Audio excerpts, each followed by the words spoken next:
Oyebi ke nayebisa bino bamoyi ya mikolo yo, banzala ya mikolo yo, bampiaka ya mikolo yo, na oto omona chaque jour biso batobima atongo tozonga pokwa.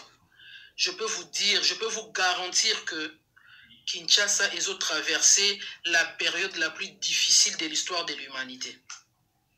Kinshasa est en train de traverser la période la plus difficile de l'histoire de ce pays.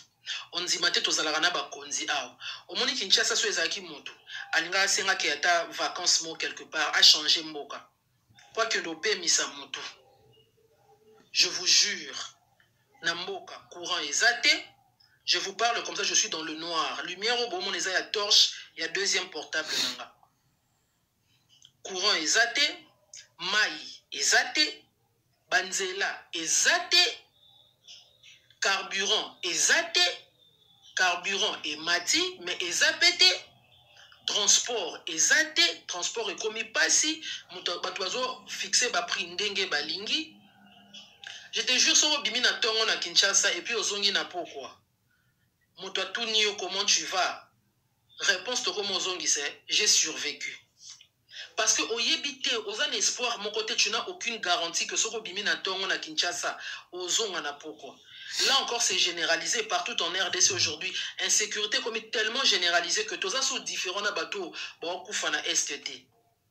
Parce que biso toana Kinshasa peut-être tozo kufa mukie ka na ba kuluna na ba criminel toza na bango et c'est là que tozo kufa mukie mais bato ba boma biso lisusu bato ba diriger biso na ba détournement et na konyoko la biso biloko mataka tous les jours et tout ça donc toza toi différente na bato bazo kufa na guerre na est biso pe atwana ba M23 na biso eza bato ba na minute biso tozo nyonga awa tozo lela bango bazo wela no ba poste kuna bazo détourner no bambongo bazo yiba bambongo ba forage ya ba lampadaire bambongo bazo sombela bazo misombela ba jeep bazo corrompre bat na ba jeep pour ba voter pour na mutu moko boye bazo wela no ba poste on dirait to vanda na bango na Kinshasa te na ebite nzela bango ba lekara ton ba bimana ton ba lekara na likolo au moins mukonza mboka ye moko a respecter même pas nzela do bango ba lekara ba kota même ba sens unique leki se aza mukonzi sens unique yo soki civil o leki bakangi yo mais bango mo ba no be exemple te. Et puis, si les kawana na ebité na nzela, tant ba mona kapena ba sala rata lecture te ya misère oyo zo frappé Kinshasa depuis régime oyo pouvoir. On dit maté penza que mutu tozane na pouvoir lelo. O azo diriger mboko lelo, ye wana bondi pendant 35 ans en opposition. On dit maté 35 ans. Moi na ya 35 ans. C'est un adulte, c'est un papa, c'est un père de famille. Pendant 35 ans, il va en opposition. Cela veut dire que et Mobutu je suis à Mobutu Botele Melaka. Bino en opposition à UDPS. Boye ba qui place des erreurs à Mobutu ezali. Donc on suppose que besoin qui tourne à bino en opposition, il y a qu'on réfléchir par rapport à des erreurs wana à Mobutu, besoin qui déjà na ba solution nango. Kabila le père a yé peka kaza mabi. Bon mona qui place des erreurs neza qui forcément vous aviez déjà réfléchi par rapport à la solution à komema pour bino bando supposer que bino de boza ya malamu donc c'est que bino de boza na réponse ya malamu pour na bana mboka. O Kabila père a salati. Kabila fils a yé peka kaza mabi. Bino cela veut dire que nyon soro ya mabe bando leka bino bozaki na solution nango yango bando lenga ke bino nde bozwa pouvoir siko bozui pouvoir après beaucoup mo yebisa biso te mboka ebonga na 50 siko pendant 35 ans obino bovanda ki bomona ki be erreur nyon so wana pendant 35 ans bovanda ki na opposition bomona ki pasi ya ba congolais boyebaki que awa solution nango eze eloko boye awa ezo simba te parce que ezo zanga eloko boye normalement UDPS fele l'élection déjà ba réponse moko eza toute faite. Et là, comment vous avez déjà préparé parce que vous avez eu 35 ans pour réfléchir par rapport à tout ce qui ne va pas dans notre pays. Vous ne pouvez pas venir au pouvoir et commencer à tâtonner et nous dire que Mboka est bon à 50 ans. Bino Bossali 50 ans, Bino Bossali 35 ans pour travailler à Mboka en tant que opposant. C'est-à-dire que le problème est que Bando Kolingela Bakonzo no soba lekanagité. Bino Bozaki na solution nango. Comment est-ce que Bino Ndeboye, Bilo Kokuto Bokuta qui n'a pris assez, Bino Bomatisi en fois 2 fois 3. Après, vous allez nous expliquer que t'es Mboka Bongana 50. Bon, 35 ans, vous avez une opposition. Moussa ni Bobando Sal. À part que nous bomissa bana batna osel ça bango ba marche. Donc, objectif les mieux allez capable besoin pouvoir pour bloquer Bobando Olia. Il y a un tozo mona lelo elo ko bino bo réussir na mandat oyo nga na oyebate. À part ko yiba mbongo na ko sala ba voyage inutile. Na yebite blo botangela donc boyebi politique.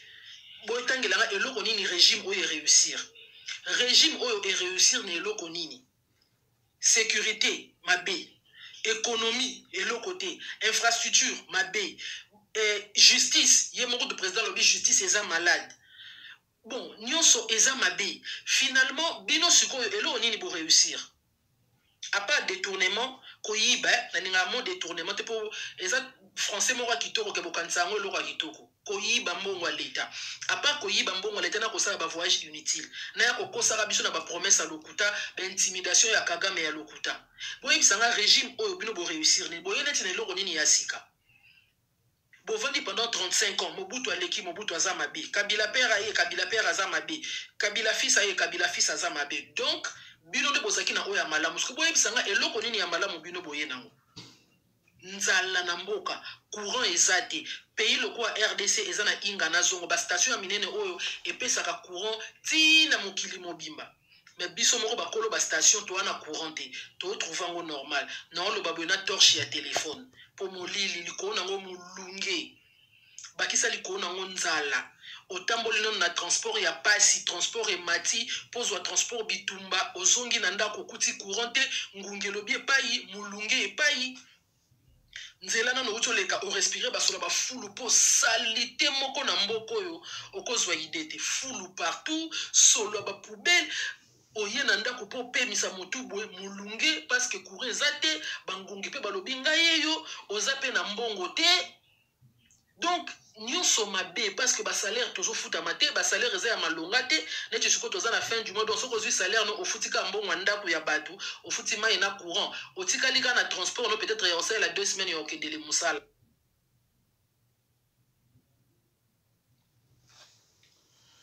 bandeko boti kolanda mama oyo tango yo landi ye congolais olobi nini tango yo congolais olandi mama oyo olobi nini bandeko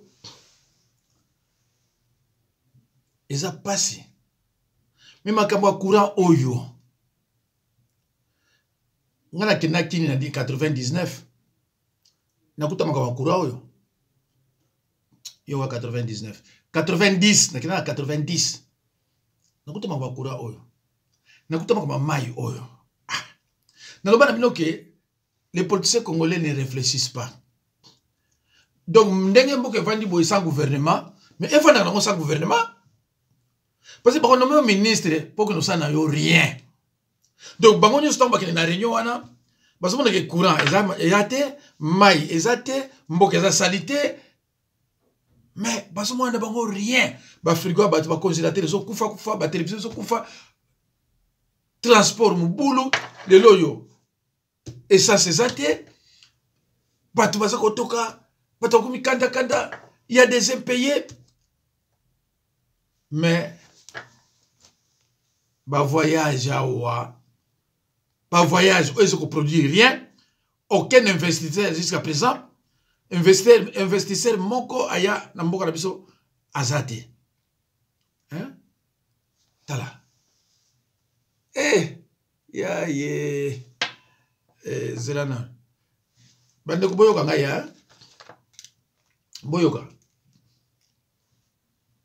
pour un deuxième mandat le président de la République Félix Tshisekedi Félix Tshilombo a déjà effectué 15 voyages à l'étranger et 0 voyage à l'intérieur de son pays. 1. Addis Abeba, Éthiopie, le 16 février 2024. 2. Windhoek, Namibie, le 24 février 2024. 3. Luanda, Angola, 27 février 2024. 4. Bruxelles, 28 février 2024. Bandeko. Donc, na février à Pamba, Abani on peut en retard. Abani on a les 16. Bon, ça, Abani on a les premiers. Abani on a dans les 16 à voyager dans 4 pays. Mais soit, donc, soit Abani on les premiers de voyager dans 8 pays.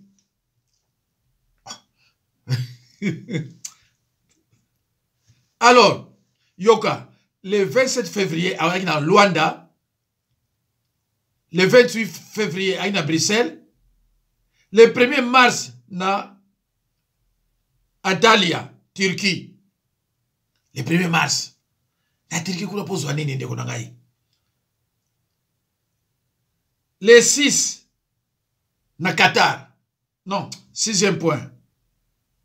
Après Turquie, le 1er, le 4 mars 2024, na Qatar. 7. Le 9 mars 2024, na Guinée équatoriale. Pour un pays pauvre à Kibuna. 7. Non, 8. Le 23 mars, Zambie, na Lusaka. 9. Le 27 mars 2024, na Togo, Lomé.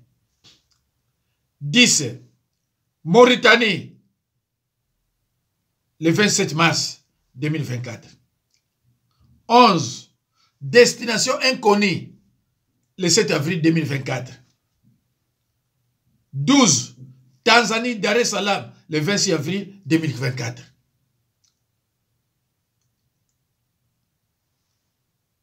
13. Berlin, Allemagne, le 26 avril 2024. Donc la 2024, la 2024, le 26 dans le 28. Le 26 na Tanzanie, le 28 na Berlin.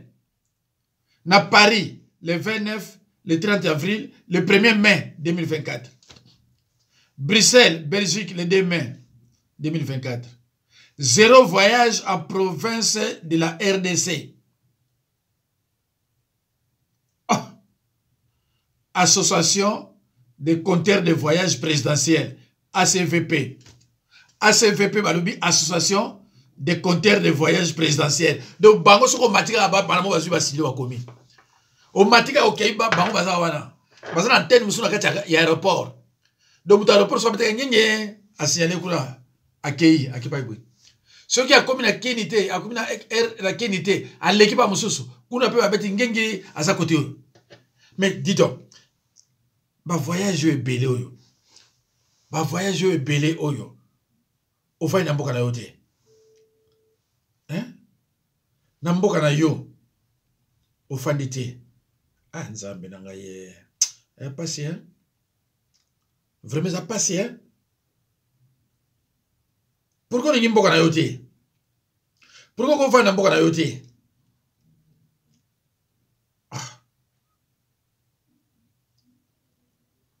mais pourquoi on n'y a pas de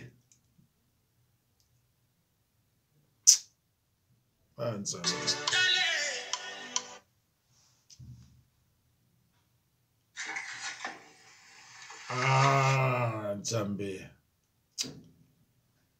Téléphone un peu comme ma voix, bien like ça, mais téléphone est comme ma voix. Oh là là. Nazo obligé na kata. Et pourtant, il fallait au moins le bloc et tout quoi. Ah là là là là.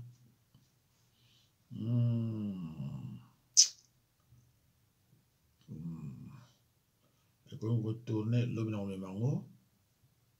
Batala yango.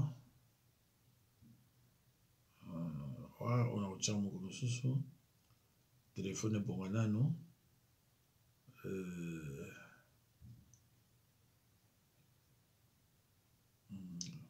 Yango mena ebile botala moto ya.